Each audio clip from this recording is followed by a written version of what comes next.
Next, avoid the alam ko na yan attitude. Acne. Alam ko na yan. Pag dito sinabi mong alam mo na, pag sinabi mo sarili mong alam ko na yan, ako mismo, alam ko na rin mangyayari sa'yo. Okay? Oh, ano sabi ni T. Harv Eker, one of the most successful, the Secrets of the Millionaire Mind, New York Times #1 bestseller, over 1 million copies. Ano sabi niya? Okay? The truth, according to this author, is that rich people constantly learn and grow. Sometimes those who are successful, those who are rich already, sila pa yung merong good learning attitude. But, poor people think they already know. Diba? Karamihan ng mga tao, napaka-pilosofo. Minsan sa buhay natin, kung sino pa yung walang pera, #1 pilosofo. Kung sino pa yung may pera, siya pa yung open-minded. Yun ang nagugulat ako. Nakakagulat ang mundo because minsan, kung sino pa yung meron, kung sino pa minsan yung hindi na dapat mag-networking, sila pa yung very humble. Sila pa yung uupo dito. Kung sino pa yung minsan yung may kaya na, sila pa yung open-minded pag nag-present ka sa kanila, very accommodating. Pag nag-present ka, smile, gaganyan lang sa'yo. When in fact, at the back of their mind, I don't need this anymore. But since they know the principles of success, it doesn't matter. They still listen, they're still open, kahit na mayaman na. Balikan mo yung walang pera. Hindi ka ba nagsisimula? Ano sasabihin? Alam ko na yan.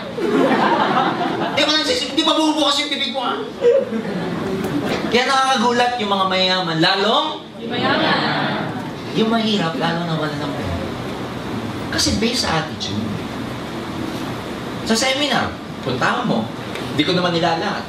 Pero pag may pumunta, ang unang inisip ng tao, lalo na pag may big day ang AIM Global, o kaya pag in-invite mo, ang unang iisipin na marami, ano kaya ang pagkain mo? Hindi lang yun, may pangalawa, ano kaya ang libre dito? Ang galing yung mga mayaman, pag umaten, ano sasabihin, ano kaya matututunan mo dito? Ano kaya kikitain ko dito? Nasa attitude. Learn the business as soon as possible. Mag-aralin nyo mabuti yung OPP. If you're really serious to becoming successful here, a multi-millionaire here, believe me, you have to be masters of the basics. You have to be excellent. You have to be brilliant on the basics. Sabihin mo, brilliant. Brilliant. Magaling ka dapat. Alam mo yung paliwanag yung OPP, business mo. Alam mo yung pasikot-sikot. Alam mo yung stair-step, alam mo yung unilevel, alam mo yung binary, alam mo yung match sales bonus, alam mo yung direct referral bonus, alam mo yung unilevel, down to the 10th level, etc. Para paikot-ikutin ka man ng kausap mo, alam mo yung sinasabi mo. Pangalawa, pag marunong ka kasi, nagkakaroon ka ng confidence. Di ba pag may confidence ka, mas malakas ang parang sa sugal, mas malakas ang loob mong maghamon ng basketball pag magaling kang mag-basketball. Sabihin mo, pustahan tayo, basketball, kasi magaling ka eh. Subukan mo makipagpustahan na hindi ka magaling. Bilyar, ganun din. So, pagka may confidence ka, mas matapang ka. So, pag-aralan mo mabuti, pati product, pati NPO, lalo na yung Alliance Success Achievement Program, ASAP. Okay? Training helps you develop 100% belief in the system. This is very, very important. Kasi, ang mga pitfalls, ibig sabihin ng mga nagpapatagal sa mga distributor actually, yung wrong belief nila about a lot of things. Yung wrong belief about success, that success should be immediate. You know, in this kind of business, believe me, kailangan ng principle mo dito, postpone gratification. Business before pleasure. Yan ang mga success philosophies dito. Tanim muna bago hirap muna bago ginhawa. Yung mga success principles na, you know, there's no such thing as elevator to success. You have to take the stairs. Mga ganong philosophy. But since most of us, galing sa iba't ibang background, ano ba malay natin sa success principle? Tapos pag nakapakinig ka ng OPP, ang nagsalita ang galing, yumaman agad, ang isip mo ngayon sinasabi sa'yo, madali lang dito. Magkakakotse ka din, mabilis na panahon. Ngayon, nung ginawa mo na yung business, nung nakikinig ka, parang ang dali. Baliw na baliw kayo. Nung ginagawa mo na, ba't ganito? Sabi, 2 lang. Hanggang ngayon, 3 buwan na, wala pa din yung 2 ko. Tama ba ako? Yes! Di ba pag OPP, sabi sa OPP, dalawa lang. Pag nakahanap ka ng dalawa, tapos na ang boxing. May gumagano pa eh.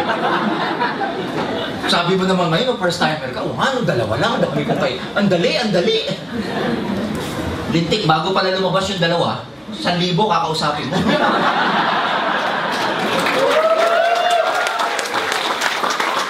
Tama ba? What I'm saying is this, may mga success principles na kailangan mong, i-absorb o kailangan mag-penetrate down to your cellular level para magbago yung takbo ng pag-iisip natin.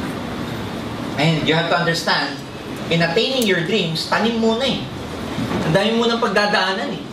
Bago mo ako yung mga pangarap mo sa aim, ikaw, papunta sa pangarap mo, ang dami mong dadaanan. Una, kailangan magkaroon ka muna ng good learning and listening attitude. And again, paulit-ulit because repetition is the mother of all learning. Paulit-ulit. Hanggang ma-rewire yung brain. Bakit paulit-ulit? Hanggang ma-rewire. It doesn't stop sa alam mo na. No. You need time for the brain to develop neural pathways. New neural pathways for your new skills. And nade-develop siya, guess what, based on psychologists? 5 times na paulit-ulit mong ina-attenan. Doon siya nade-develop.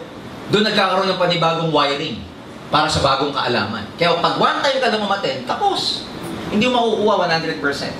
Pagkatapos mo magkaroon ng good learning, listening attitude, diyan ka matututo. Pag natuto ka, you're able to teach. Because number one, as a network marketer, ladies and gentlemen, hindi lang ikaw nagre-recruit. Along the way, pag may grupo ka na, tuturuan mo rin sila paano rin mag-recruit. Paano rin mag-build. Hindi natatapos sa kuha ka lang ng kuha. What's the point of sponsoring people if along the way you cannot be able to teach them? So, in other words, magiging teacher ka dito. Ngayon, ang mahirap, ano ituturo mo kung wala ka natutunan? Mahirap naman yung 1 linggo yung downline mo, OPP tinuturo mo, okay lang yun. Mga 2 linggo, OPP pa rin, tinuturo mo. Okay lang. Pero pag 1 buwan, 3 buwan na, OPP pa rin ang topic nyo dahil wala kang ibang maituro, hindi lalaki grupo mo. After you teach, you're able to duplicate yourself, and then, yung mga downlines mo, pwede ka na mag-delegate sa kanila. They themselves can do the business. They themselves can present the business.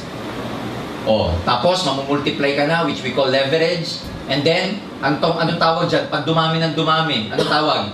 Network. Pag may network, may kita. Pag may kita, saka mo mabibili yung pangarap. Ang daming pagdadaanan. Sir, nung umatend ako, dreams lang eh. Ba't ganyan? Bakit mo kailangan ma-reject na ma-reject? Para mag-master ka ng emotion mo. Bakit mo kailangan ma-reject na ma-reject? So you know how to feel it. How does it feel to get rejected? Why do you need to fail? Because failure is part of your success. Failure is not the opposite of success. Doon maraming mali. Akala natin ang opposite ng tagumpay, kabiguan. Hindi. Failure po, part ng pagiging successful mo. Kakambal yan. In as much as you want to go to heaven, you have to die first. Tama ba? Yes! Gusto mo pumunta sa langit? Mamatay ka muna. Gusto mo magtagumpay? Mabigo ka muna. Yes. Hindi yung gusto mo tagumpay lang. Maraming tao, pag tinanong mo, gusto mo kumita? Oo naman.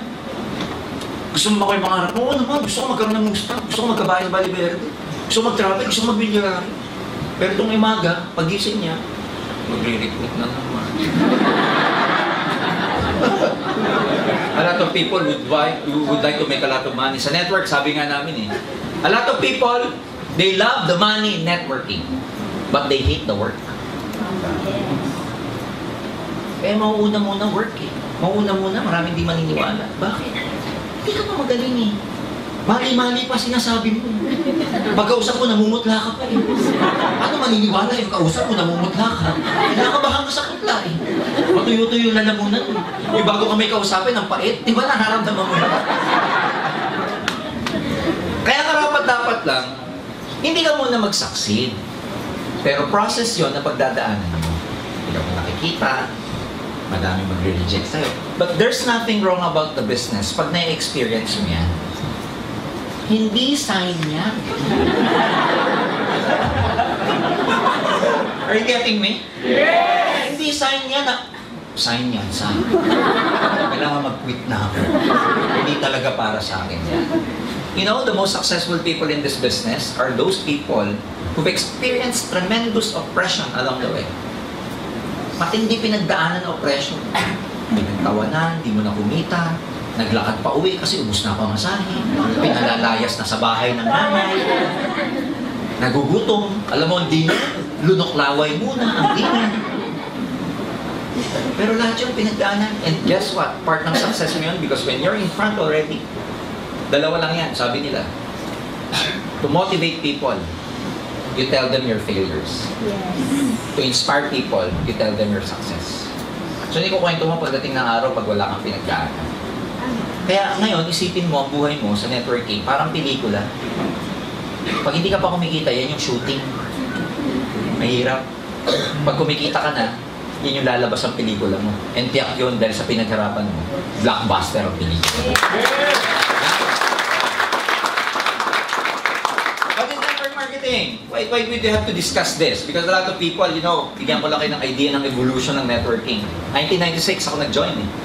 At the time, mga kaibigan, networking, you know, hindi siya, the landscape at that time, 20 years ago, of network marketing here in the Philippines is totally different dun sa landscape na na-experience nyo ngayon. Ngayon, makikita nyo, iba-ibang demographics na ang nag-join, iba-ibang age, iba-ibang profession, iba-ibang mga backgrounds. Nung time namin, 1996, karamihan na nag-join sa networking are blue-collar workers. Blue-collar job worker. Ano yung mga yon? Ito yung mga taong trabaho, hindi nakapagtapos ng college, sales lady, maliit ang kita sa trabaho, kaya nag-networking. Karamihan doon ng mga nag-join, security guard, factory workers, housewives. And ang treatment sa networking at that time, part-time lang talaga. Hindi siya pwede gawing career. Pandagdag. Sa mga housewife, ito yung ginagawa nila pantulong sa husband. Supplemental income. But then again, because of the evolution, itong mga blue-collar workers na to, kumita ng maganda, napansin na ng mga professionals. So eventually, from non-professionals, blue-collar workers, na-attract na yung mga white-collar workers. Na-attract na yung mga professionals. Kaya unti-unti may na-join ng mga doctor, lawyers, engineers, nurse, medtechs, etc. So tingin yung evolution na non-pro, naging professional.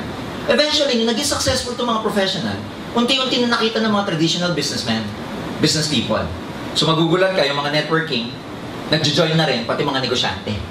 Pati mga negosyante na may mga ari ng hardware, may mga rice mill, may mga bake shop, may mga franchise, nag-join na sa networking kasi nga, nakita nila, kumikita na. So from non-pro, professional businessmen, sumunod, alam mo kung ano na-touch na? Mga estudyante. Dati, nung panahon ko, pag gusto mong magkaroon ng trabaho na estudyante ka, ang option mo, service crew lang. Jollibee, McDo, etc. Ngayon, estudyante ka, best option mo, networking. Kaya ang daming daming estudyante, nag-networking. Isa lang naging disadvantage ng mga networking, ang mga nag-networking, mga estudyante na. They prematurely leave their schooling. Now, you cannot blame them because they're making more money than those person who are teaching them. Sasabihin ng iba, sir, paano ako makikinig? Mas malaki pa kinikita ko sa professor. Parang gusto niya daw turuan, Prof, upo ka ako mag-OPT sa'yo.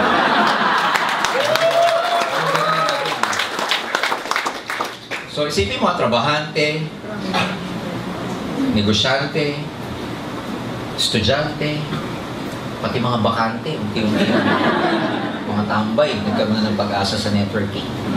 Nakita niyo ba yung walang direction dati sa buhay, nag-join. After that, makikita mo ang evolution niya, pati mga celebrities ngayon, Yes. nagde-networking na. Pati mga athlete, sports people, nagde-networking. Now, going back to this, because of that evolution, iba-iba na ang natatouch natin, sasabihin sa'yo ng tao, kaya ano ba talaga networking? Because ang landscape ngayon, ibang-iba na, ang dami nag-join na professional. Ano yung sasagot mo pag sabing networking? Networking, recruit. Tapos, yung recruit mo, pag nag-recruit.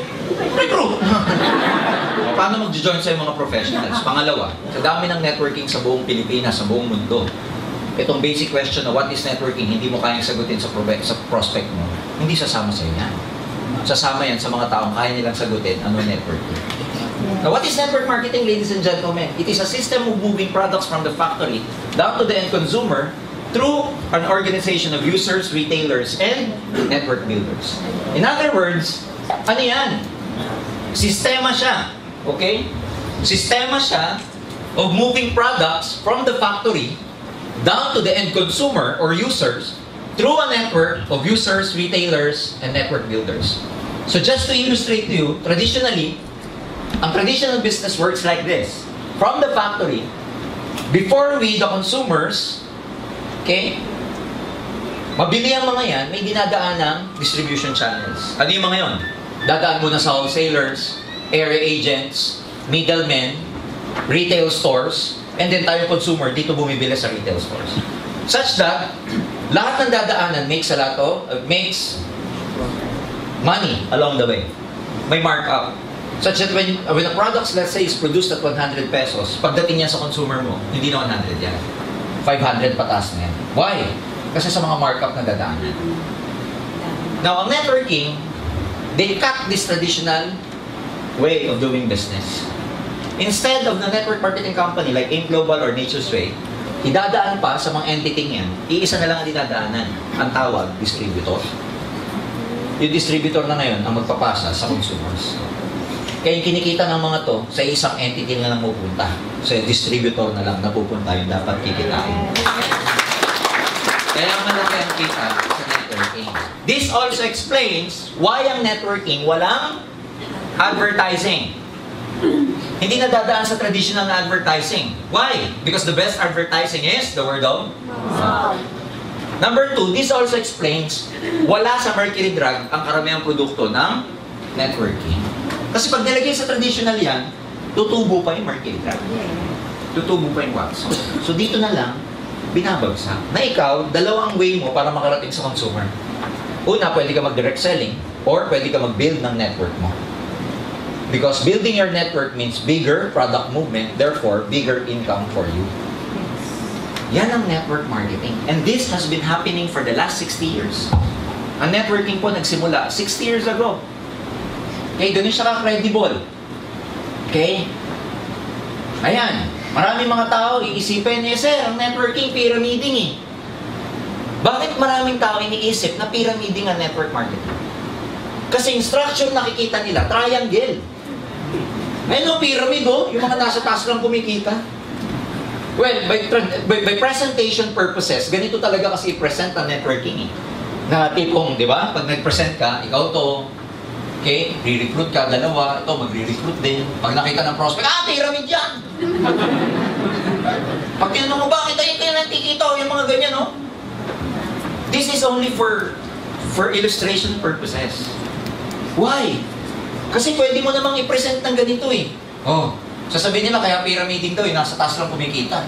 Eh pwede naman ganito presentation, ikaw to, mag-recruit ka, dalawa. Nasa ilalim ka na, kumikita ka pa din. Tama ba? Pangalawa, paano mo ipipresent yung marketing plan natin ng hindi ganyang paraan? Sipin mo, yung marketing plan, di ba binary? Or binary. Paano mo ipipresent? Di ba ganyan ang traditional presentation? Dalawa. O paano mo ipipresent yan? Na hindi ganyan. Alam mo, ito, mag-recruit ka. Rep, right. Ganyan din. Dalawa. Paano mo i-explain yan? Sige nga. Parang International Space Station eh. Spaceship ang dating eh. Are you getting me? Yes! There's no other way to illustrate other than just presenting it ng pababa. Kaya maraming tayong isip pyramid pero hindi nila alam. It is a model applied to everything. Business model, standard business model. May CEO, may manager, may ground staff. Tama ba? Yes. O di pyramid din yan, no? Oh, sa government, may prime minister, may cabinet, may parliament. Sa government na republic, merong president, executives, and congress. That's actually a typical or normal model na applied to networking. Ikaw, may downline, down the line. O di pare-pareho lang.